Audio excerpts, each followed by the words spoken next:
Hello there sexy PlayStation gamers, and welcome back to another pure PlayStation video review, and this time it's Hunting Simulator 2 on PS4. I'm no expert on hunting. I'm British. We buy our meat in the supermarkets, guns aren't readily available, and we hang pictures of the Queen on our walls instead of dead animals' heads. And if I'm honest, we're a nation of pansies. Just look at our Prime Minister. That being said, I took on Hunting Simulator 2 anyway. I'm a sucker for simulator games, and I'll always give such a game a good go. So, I went wandering into the wilderness a clueless idiot, and I've returned a little smarter and at the very least with some knowledge of a sport I'm otherwise clueless about. Hunting Simulator 2 isn't your typical game. Yes, there are guns, lots and lots of guns, and you are rewarded for your skills with a scope. But there's a lot more to it than just pointing your gun at an animal and ending its life with the pull of a trigger. First, you need to actually find an animal to shoot, and this is the bulk of the gameplay really. And if you don't like the idea of walking around for ages without actually shooting your gun, you're not going to really like Hunting Simulator 2. At first, I did find it a little bit tedious. I'd run around aimlessly, foolishly expecting a bear or something to run in my path and maybe wave at me to make sure I really knew it was there and ready to be hung up on my wall. That doesn't happen unless you're hunting Yogi Bear. Again, I'll be honest and say it was a bit of a bore to begin with, but I came to realise that this is the point. It's a chill game that gives you time to sit and not do a lot of anything. It's a big departure from the murder simulators and white knuckle racing games I normally play, but I learned to appreciate the lead up to the hunt just as much as the final step of the hunt itself. The deciding shot that will either net me a high quality head to stick on the wall, or a mangled mess I'll have to sell for a pittance. Now that last point is actually a vital part of Hunting Simulator 2. If you use the wrong caliber weapon, you'll be penalised harshly.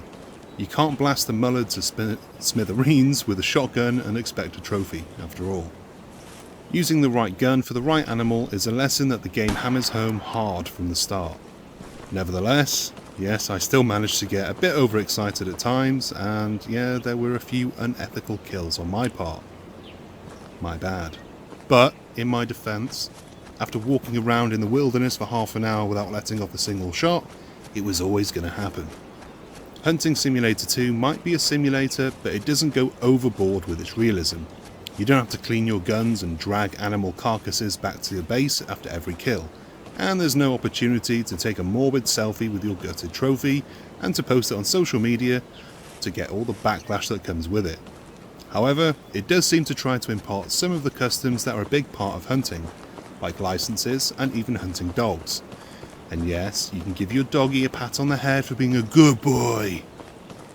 So you need specific licenses to hunt specific animals in specific regions.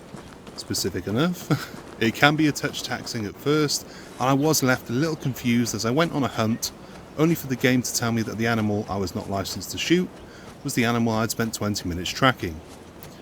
I shot it anyway, but yeah, I got penalised and then I went back to the home base and bought the applicable licence. It's a bit annoying having to buy a licence for every animal in every region, even if it's the same animal, but I suppose that's just part of hunting. A big new addition in this sequel is the introduction of hunting dogs, and used right, they can be really helpful, and they definitely make slogging through the open Texan desert a little less lonely. Your canine buddy can be used to track animals and even retrieve them. The tracking is a godsend, because without it you'd have to rely on your own eyes to find the tracks and then to follow them. Some days I can't find my way to work, so the hunting dog really was a big deal for me. You can go old school if you want and take no doggy with you, but I do recommend it, and the dogs have their own stats that improve over time out in the field, so it's really in your best interest to take your little chum along with you. The hunt is more than just pulling the trigger. I've come away from Hunting Simulator 2 having learned something, and I've learned a little more respect for those who do hunt for sport. The hunt is the preparation and getting the right gear for the job, the correct licenses, and the right dog for the occasion. The hunt is being among your prey and stalking them from a safe distance, getting into the optimal position for the perfect shot, and then only then can you think about sending a bullet through the poor beast's heart. Or arse if you're a crap shot like me.